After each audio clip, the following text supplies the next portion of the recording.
مشکل حالات میں اللہ پر ہی توکل کرنا چاہیے. سورۃ طلاق میں آتا ہے وَمَن يَتَوَکَّلْ عَلَى اللَّهِ فَهُوَ حَسْبُهُ إِنَّ اللَّهَ بَالِغُ أَمْرِهِ قَدْ جَعَلَ اللَّهُ لِكُلِّ شَيْءٍ قَدْرًا. اور جو شخص اللہ پر بھروسہ کرے وہ اس کو کافی ہو جاتا ہے. یعنی اللہ پر ڈیپینڈ کرے، اللہ سے مدد مانگے، اللہ کی طرف رجوع کرے. اللہ اپنا کام پورا کر کے رہتا ہے. بلا شبہ اللہ نے ہر چیز کا ایک اندازہ مقرر کر رکھا ہے، ایک وقت مقرر ہے اس مشکل سے نکلنے کا. ابن رجب کہتے ہیں مصیبت کے ساتھ راحت اور تنگی کے ساتھ آسانی کے باریک رازوں میں سے ایک راز یہ ہے کہ جب مصیبت شدید اور بڑی ہو جائے تو بندہ مخلوق کی طرف مائل ہونے سے مایوس ہو جاتا ہے، بندوں سے مایوس ہو جاتا ہے. اس کا دل اللہ وحدہ کی طرف متوجہ ہو جاتا ہے، اور یہ اللہ پر بھروسے کی اصل حقیقت ہے. اور یہ ان سب چیزوں سے بڑی چیز ہے جو حاجات سے مطلوب ہے، کیونکہ جو اللہ پر توکل کرتا ہے اللہ اسے کافی ہو جاتا ہے. یعنی پہلے ہمیں لوگوں پہ بڑا مان ہوتا ہے، یہ کام کرے گا، یہ فلاں میرا ساتھ دے گا، فلاں بھی ہے، فلاں بھی. لیکن جب کوئی ساتھ نہیں دیتا تو پھر انسان بندوں سے مایوس ہو کے صرف اللہ کی طرف رجوع کرتا ہے، اللہ کا بن جاتا ہے. اور اللہ تعالیٰ ہم سے چاہتا بھی یہی ہے کہ ہم اس کے بندے بن جائیں، اسی پر بھروسہ کریں، اس کی طرف رجوع کریں، اس کے لیے خالص ہو جائیں، اپنی دعاؤں میں اور زیادہ اخلاص پیدا کر لیں.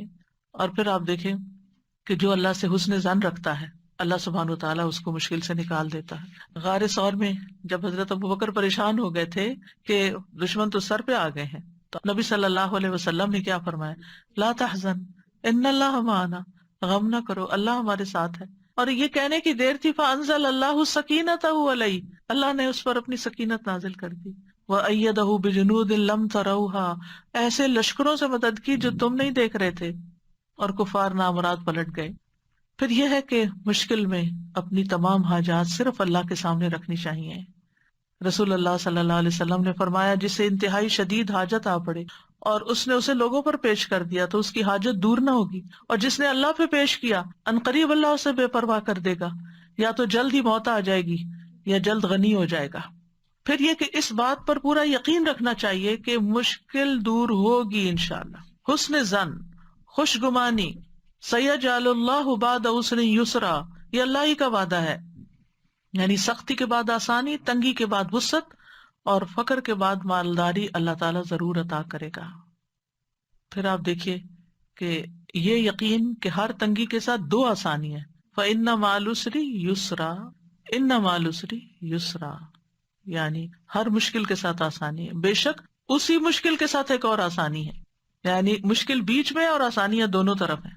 نبی صلی اللہ علیہ وسلم نے فرمایا مدد صبر کے ساتھ ہے، کشادگی تنگی کے ساتھ ہے. بے شک ہر مشکل کے ساتھ ایک آسانی ہے، بے شک اسی مشکل کے ساتھ ایک اور آسانی ہے. ابن مسعود کہتے ہیں مشکل اگر کسی بل میں داخل ہو جائے سوراخ میں تو آسانی بھی آتی ہے، یہاں تک کہ وہ بھی اس کے ساتھ داخل ہو جاتی. یعنی اگر مشکل کہیں گھسی ہے آسانی بھی ساتھ گھس جائے گی. پھر یہ کہ کشادگی آنے تک جتنی دیر یا جتنے دن تنگی ہے انسان زیادہ سے زیادہ اللہ تعالیٰ کی طرف رجوع کرے.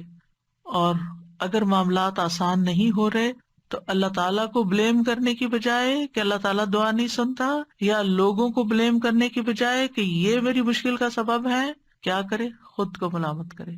میری عبادت میں کمی ہے، میری کوئی غلطی ہے، میری نافرمانی ہے، میری دعاؤں میں کمی ہے، میری دعائیں کمزور ہیں. انسان اپنے اندر کی غلطی کو تلاش کرے.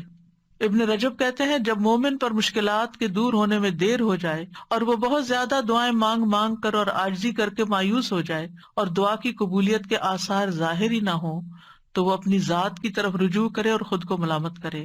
اپنے نفس کو کہے اے نفس یہ ساری مصیبت تیرے اپنی وجہ سے آئی ہے، اگر تیرے اندر کوئی خیر ہوتی تو تیری دعا قبول ہو جاتی.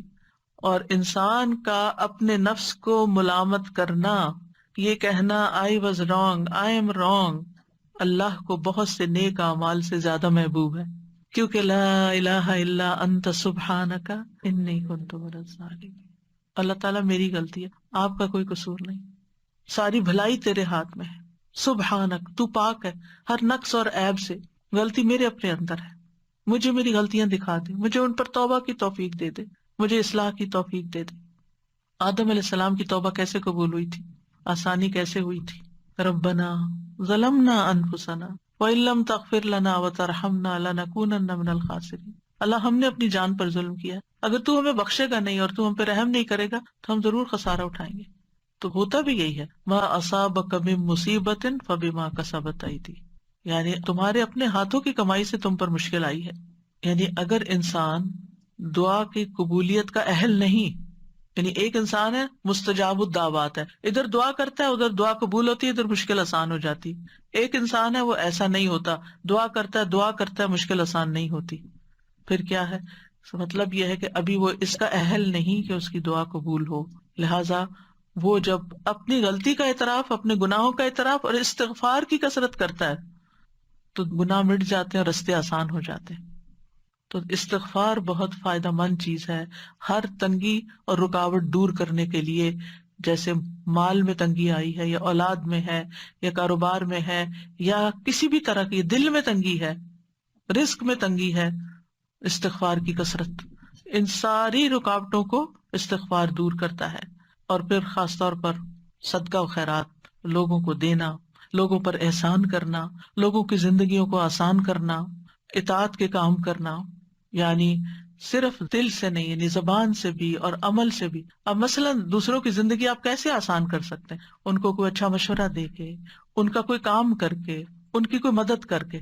کیونکہ جو انسان کسی کی مدد نہیں کرتا، کسی کی خدمت نہیں کرتا، کوئی کام نہیں کرتا، نکما اور بیکار ہوتا ہے، وہ کسی کے دل میں عزت نہیں پا سکتا، وہ کسی کے دل میں جگہ نہیں بنا سکتا. اور جب آپ کسی کی مدد نہیں کرتے تو کوئی آپ کی مدد کب کرے گا؟ ان تنصر اللہ ینصرکم، اگر تم اللہ کی مدد کرو گے، اللہ کو تو مدد نہیں چاہیے. مطلب کیا ہے؟ اللہ کے دین کی، یا اللہ نے جہاں جہاں مدد کرنے کا کہا ہے، ینصرکم، تو مدد تمہارے پاس آئے گی. حدیث میں آتا ہے کہ جو بندہ بندوں کی ضروریات پوری کر رہا ہوتا ہے، اللہ تعالیٰ اس کی حاجتیں پوری کر دیتا ہے. لیکن اگر ہم سستی کا شکار ہوں، اور اگر ہم صرف اپنی ہی دنیا میں کھوئے رہیں اور بندوں کے لیے خیر اور بھلائی کا باعث نہ بنے، تو زندگی تنگ ہونے لگتی ہے. اور پھر نماز اور صبر کے ذریعے مدد حاصل کرنا، ہمت کرنا اور صبر کرنا. وَاصْبِرْ عَلَىٰ مَا أَصَابَكَ إِنَّ ذَلِكَ مِنْ عَزْمِ الْأُمُورِ، صبر کے نتیجے میں تکلیفیں دور ہو جاتی ہیں. ابن قیم کہتے ہیں 3 چیزیں انسان کو آزمائش پر صبر کرنے پر آمادہ کرتی ہیں. نمبر 1 یہ کہ انسان اچھے بدلے کو ذہن میں رکھے. یعنی تکلیف کیسے آسان ہوگی کہ انسان سوچو میرے لیے اجر ہی اجر ہے، جتنی دیر یہ تکلیف ہے، دل خوش ہو جائے گا اس کا. دوسرا یہ کشادگی کی روح کا انتظار کرنا، یعنی تکلیف میں کشادگی کے انتظار میں کہ ابھی کھل جاتا رستہ. ابھی مثلا آپ ٹریفک جام میں پھنس گئے تو بجائے اس کے کب کھلے گا، پتہ نہیں کتنے گھنٹے لگیں گے، نیگیٹو سوچنے کے بجائے بس ابھی ہوگا، اس وقت سے میں کوئی فائدہ اٹھا لوں، کچھ پڑھ لوں، کچھ ذکر کر لوں، ایک صورت ہی یاد کر لیتی. آپ دیکھیں گے آپ کو یاد ہی نہیں رہے گا کہ راستہ بند تھا، کھل جائے گا، اللہ کو پکارنے لگیں گے آپ. اور تیسرا یہ کہ مصیبت کو 2 چیزوں سے دور کرنا، یعنی بندہ اپنے اوپر اللہ کی نعمتوں کو شمار کرے، اور اگر وہ انہیں گننے اور شمار کرنے سے عاجز آ جائے گا تو وہ مصیبت اس پہ آسان ہو جائے گی جس میں وہ مبتلا ہے، کیونکہ وہ اتنی نعمتیں یاد کر لے گا کہ وہ کہے گا یہ کیا مشکل ہے. پھر قرآن سے تعلق جوڑنا. ابن قیم کہتے ہیں کسی نیک آدمی سے کہا گیا ہم روزانہ کتنا قرآن پڑھیں؟ انہوں نے کہا اتنا پڑھو جتنی آپ خوش نصیبی اور سعادت چاہتے ہو، یعنی جتنی خوش نصیبی چاہتے اتنا پڑھتے جاؤ. بعض مفسرین کہا کرتے تھے جنہوں نے قرآن کی تفسیریں لکھی ہیں، ہم قرآن پڑھنے میں مشغول ہوئے تو ہمیں دنیا میں برکات اور خیرات نے ڈھانپ لیا، کیونکہ قرآن جو ہے وہ ہیلنگ بھی کرتا ہے، قرآن شفا ہے. پھر مشکل حالات میں جزا فضا نہیں کرنی، رونا دھونا نہیں، فضول باتیں نہیں کرنی، چڑچڑا پن نہیں ظاہر کرنا. رسول اللہ صلی اللہ علیہ وسلم نے فرمایا 2 آوازیں دنیا اور آخرت میں ملعون ہیں، نعمت ملنے پر گانا بجانا یعنی میوزک اور یہ سب کچھ، اور مصیبت کے موقع پر جزا فضا کرنا، رونا، حال دہائی، چیخ چلانا، یہ سب. پھر آپ دیکھیے کہ بندوں سے شکوہ نہیں کرنا. کیا ہوتا ہے مشکل ہوتی اس کو سنا کہانی، اس کو سنا، اس کو سنا، اور اس سے کیا ہوتا ہے وہ وقتی طور پہ انسان کو تھوڑے سے کتارسس محسوس ہوتا ہے، دعا میں کمی آ جاتی. جب دل بھرے اور دعا کثرت سے کرے تو وہ زیادہ فائدہ مند ہے. رسول اللہ صلی اللہ علیہ وسلم فرماتے ہیں کہ اللہ تعالیٰ نے فرمایا جب میں اپنے مومن بندے کو آزماتا ہوں اور وہ تیمارداری کرنے والوں کے سامنے میرا شکوہ نہیں کرتے، نہیں بیمار ہوتا تو اللہ کی شکایت نہیں کرتا، تو میں اس کو اپنی قید سے آزاد کر دیتا ہوں، اس کے پہلے گوشت کے عوض بہترین گوشت عطا کرتا ہوں، اور اس کے پہلے خون کے بدلے بہترین خون عطا کرتا ہوں، اور وہ اثر نو پھر عمل کرنا شروع کر دیتا ہے.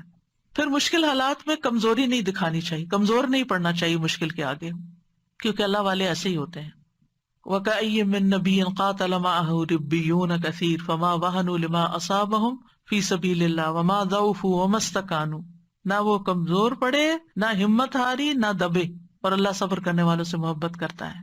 پھر یہ کہ تکلیف کے وقت بھی نعمتوں پہ نظر رکھ کے ان کا شکر ادا کرتے جانا، یعنی بجائے اس کے کہ تکلیف کا ذکر کرتے رہنا، اس کی بجائے اللہ نے یہ بھی دیا، اللہ نے یہ بچایا، اللہ نے یہ احسان کیا ہے، اس کا زیادہ ذکر کرنا۔ مثلا کسی کا کوئی فوت ہو گیا، کچھ لوگوں کے پاس آپ تعزیت کے لیے جاتے ہیں نا، تو وہ بہت مایوسی کی باتیں کرتے رہتے ہیں، یہ چلا گیا، اس کا کیا ہوگا، فلاں کیا ہوگا، فلاں فلاں فلاں۔ کچھ لوگوں کے پاس آپ جاتے ہیں تعزیت کے لیے، وہ اتنی پازیٹیو باتیں کر رہے ہوتے ہیں، اور وہ اچھے وقت کو یاد کرتے ہیں، وہ نعمتوں کو یاد کرتے ہیں جو کٹھے ٹائم سپینڈ کیا، جو کٹھے کام کیے، جیسے کسی کا بچہ چلا گیا، شوہر چلا گیا، یا کوئی اور، تو بہت مثبت باتیں کرتے ہیں۔ اس سے کیا ہوتا ہے، اپنے دل کو بھی ٹھہراؤ ملتا ہے، اور دوسروں کو بھی جو آنے والے ہیں ان کو بھی ایک امید ملتی ہے، اور ان کو ایک سبق ملتا ہے کہ یہ کیسا اللہ کا شکر گزار بندہ ہے۔ اللہ تعالیٰ کا فرمان ہے لئن شکرتم لازیدنکم، تم شکر ادا کرو گے اور نعمتیں دوں گا، اور اگر تم نے ناشکری کی تو جو ہے وہ بھی چلی جائیں گی۔ مصیبت پہ 4 باتوں پہ شکر کرنا چاہیے، کوئی مصیبت اور تکلیف ہو تو 4 چیزوں پہ شکر۔ نمبر 1، شرح کہتے ہیں جب مصیبت لاحق ہوتی ہے مجھے تو میں اس پہ 4 بار اللہ کا شکر ادا کرتا ہوں۔ میں اس بات پہ شکر ادا کرتا ہوں کہ مجھے اس سے بڑی مصیبت لاحق نہیں ہوئی، اس سے بڑی بھی ہو سکتی تھی۔ میں اس بات پہ شکر ادا کرتا ہوں کہ اس نے مجھے صبر عطا کیا، یعنی اللہ نے مجھے صبر دیا، اس پہ بھی شکر۔ پھر کہتے ہیں میں اس بات پہ اللہ کا شکر ادا کرتا ہوں کہ اس نے مجھے انا للہ و انا الیہ راجعون کہنے کی توفیق عطا کی، کیونکہ اس طرح میں ثواب کی امید رکھتا ہوں۔ اولئک علیہم صلوات من ربہم ورحمہ واولئک هم المہتدون، ساتھ ہی اللہ تعالیٰ کی طرف سے بشارتیں ہیں۔ میں اس بات پر شکر ادا کرتا ہوں کہ یہ مصیبت میرے دین میں واقع نہیں ہوئی۔ پھر اسی طرح یہ کہ آپ پر مشکل آئی ہے، آپ دوسروں کی مشکلات حل کریں، دوسروں کے کام کے بن جائیں، دوسروں کی مدد کریں۔ جس نے کسی مومن سے دنیا کی تکلیفوں میں سے کسی تکلیف کو دور کیا، اللہ اسے قیامت کے دن کی تکلیفوں میں سے کسی تکلیف کو دور کر دے گا۔ جس نے تنگ دست پہ آسانی کی، اللہ اس پر دنیا اور آخرت میں آسانی کرے گا۔ جو کسی مسلمان کی پردہ پوشی کرے گا، اللہ اس کی دنیا اور آخرت میں پردہ پوشی کرے گا۔ اللہ اس وقت تک بندے کی مدد میں ہوتے ہیں جب تک وہ بندہ اپنے بھائی کی مدد میں لگا رہتا ہے۔ پھر دعاؤں کی کثرت، فرمایا لوگوں میں سب سے عاجز وہ ہے جو دعا میں عاجز ہے، دعا نہیں کرتا۔ اور خوشحالی اور آسودگی میں زیادہ دعائیں کرنی چاہیے، ذکر کی کثرت کر دینی چاہیے، کیونکہ ذکر کی وجہ سے اللہ تعالیٰ مشکل کو آسان کر دیتا ہے، تنگی کو آسانی میں بدل دیتا ہے، مشقتیں کم ہو جاتی ہیں۔ جب کسی مشکل کام پر اللہ کا نام لیا جاتا ہے تو وہ مشکل آسان ہو جاتی ہے، کسی مشقت پر اللہ کا ذکر کیا جاتا ہے تو مشقت آسان ہو جاتی ہے، کسی سختی پر اللہ کا ذکر کیا جاتا ہے تو وہ زائل ہو جاتی ہے، کسی تکلیف پہ اللہ کا ذکر کیا جاتا ہے تو وہ ختم ہو جاتی ہے۔ اللہ کا ذکر کرنا غم اور پریشانی دور کرنے کا ذریعہ ہے، ذکر کی کثرت کریں۔